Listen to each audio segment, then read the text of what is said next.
The man proudly rode his newly bought bicycle out for a stroll. Little did he know that the chain fell off as soon as he stepped out. Just as he was frustrated and preparing to put the chain back on, he looked up and saw a scene that would change his life forever. At that moment, a bold idea suddenly sprang to the man's mind. That was to install a car engine onto the bicycle, to create an unprecedented mode of transportation. So he excitedly shared this inspiration with his friend Harley. However, Harley, who had studied engineering, thought it was a pipe dream. But we just, No, before you say we just do this or do that, building an engine, any engine, it's a massive undertaking. You build railroad engines. I'm just a draftsman. This would take metallurgy, combustion science, machine tools, and money. None of which we have. Bill, I've known you since we could walk. You were born for this. Thus, after Davidson's repeated insistence, the two sneaked into an opera house. Then a beautiful woman slowly rode out on a tricycle motorcycle. While everyone was watching with rapt attention, Harley was deeply attracted by the engine beneath the woman's legs. He quickly took out a notebook to record every detail, and he noted down all the details. Unfortunately, they were soon discovered by the patrolling security guards. After being subjected to a harsh reprimand, the two were unceremoniously kicked out. Fortunately, Harley had an exceptional memory. He successfully recreated the design of the motorcycle engine.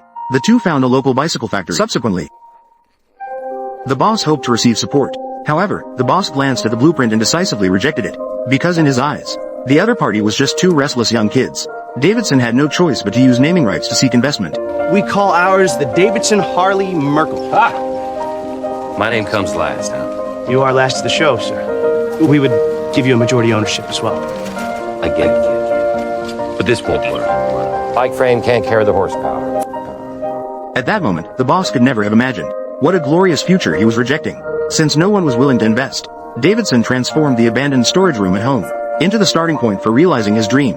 Without the materials needed to manufacture the engine, they went to the factory where they worked to steal discarded parts. They even bribed the old master for a long time. They secretly used the factory's equipment to make an engine casing. Until this day, Davidson, who was stealing parts again, was bullied. In order to maintain order in the factory, and to quell the gossip among colleagues, the older brother, as the supervisor, had to beat Davidson up in front of everyone. Although the brother had always been dissatisfied with his younger brother's lack of seriousness, he still silently allowed his brother to take the parts. Just like that, the two of them, relying on the stolen parts, finally succeeded in piecing together their first motorcycle engine. Then Davidson carefully poured gasoline into it. Harley nervously turned the starter handle.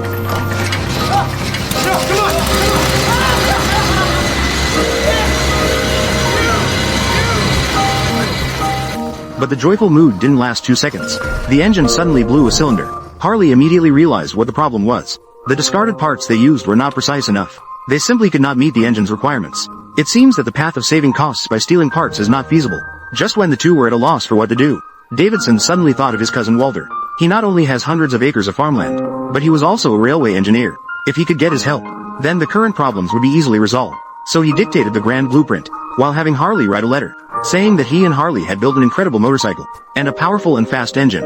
As long as you have the courage to ride it, then it can take you anywhere on Earth. And the initial sales estimate is at least hundreds of units. Now as long as the cousin invests a little money, it can turn the dream into reality. Don't be ridiculous, Arthur. Maybe you're right. Initial estimates put sales in the thousands. Walter clearly did not believe this cousin who was talking nonsense. However, with the decline of the farm economy, he had to look for other possible ways out. However, when he first stepped into his cousin's small workshop, when he saw that bicycle that couldn't even be considered a semi-finished product, Walter felt he had been deceived. However, just as he was angrily leaving, the blueprints on the wall caught his eye. Those precise structural designs. Every line reveals the designer's talent, and a profound understanding of mechanics. Walter was completely captivated by Harley's talent. He also began to reassess the project. In the end, he decided to stay. As an experienced former railway engineer, Walter quickly discovered the problems with the engine. For example, the engine kept stalling, and the rear wheel had a tendency to drop the chain. He suggested that Harley change the ignition timing, and proposed replacing the chain with a belt similar to that of a tractor. Although it would sacrifice some aesthetic refinement, it could effectively solve the problems. After several days of effort from the three of them, they not only improved the performance of the engine, but also successfully installed it on the bicycle. Thus, the world's first Harley motorcycle was born. The three of them, filled with excitement, moved this masterpiece outside, and began the tense yet thrilling testing. Press the inlet valve. Hold it, okay? Press it. It's pressed. Are you pressing it? Yeah! Oh! Keep going, keep going! They finally succeeded. Walter excitedly began to test ride. In that era when bicycles were all the rage, his motorcycle immediately attracted everyone's attention. The girls even stopped to scream for him. Soon he drove into the suburbs, chasing the winds of freedom across the vast grasslands. until the fuel tank ran dry twice. Watt reluctantly pushed the motorcycle back to the studio. He excitedly told Davidson, "We need to quickly develop the next generation of motorcycles. Fortunately, we can seize the opportunity in the still immature civilian market." So he asked Harley if they could make him faster. Harley confidently told him, "If there is enough,